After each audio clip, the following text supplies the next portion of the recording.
在杭州只需要2000来万就可以拥有我身后这栋1200平的独栋办公写字楼。它是一个现房，又是地铁口的，交通这一块是非常方便啊。我们整个园区一共11栋独栋办公写字楼，让我们来参观一下，都是现房呈现啊。像这一栋是1500平，那边有2300平跟3000平的。都是独栋办公写字楼，而且户户都是带有一个露台的。我们参观的这一栋1200平的独栋办公写字楼，它带有2个露台的，因为它是双拼的一个户型啊。您可以作为2家公司入住，或者说也可以作为1家公司入住。后期的话，您在这个楼的外立面可以冠名，可以写上您公司的一个名字。它的外立面是全玻璃幕墙加干挂石材。接下来我们到户内来参观一下。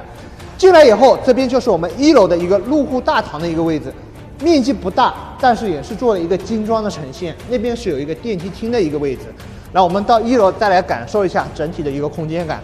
它这一个半间的一个面积是200来个平方，它是非常适合做企业总部，然后可以进行研发科研。1楼的层高是4.5米，2楼、3楼的层高是4.2米啊。